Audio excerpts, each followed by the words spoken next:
we had film of Eric Garner being murdered in New York. And we had photos of Mike Brown lying on the street, murdered in Ferguson.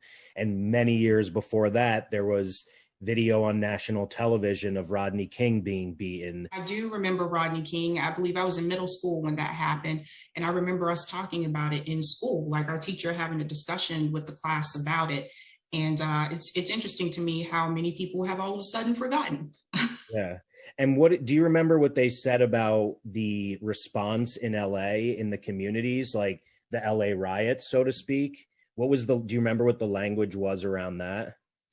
Yeah, so the way that it was told to us was that people are rioting because of the verdict that came out about Rodney King.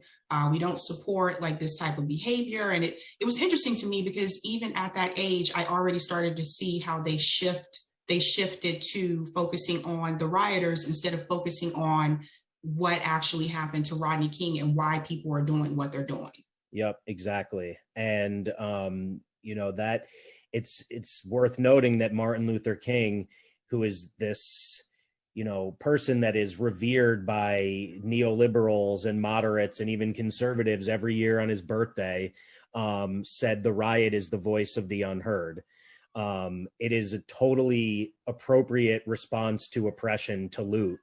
So yeah, that's why I asked. I figured that's what you heard, and that's what I heard as well, and that's what we're hearing now.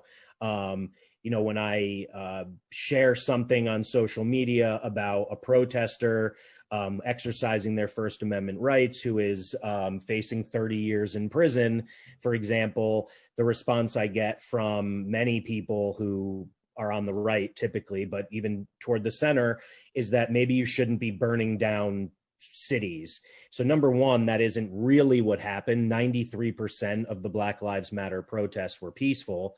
The media manipulates it and paints it this way to weaken the support for it.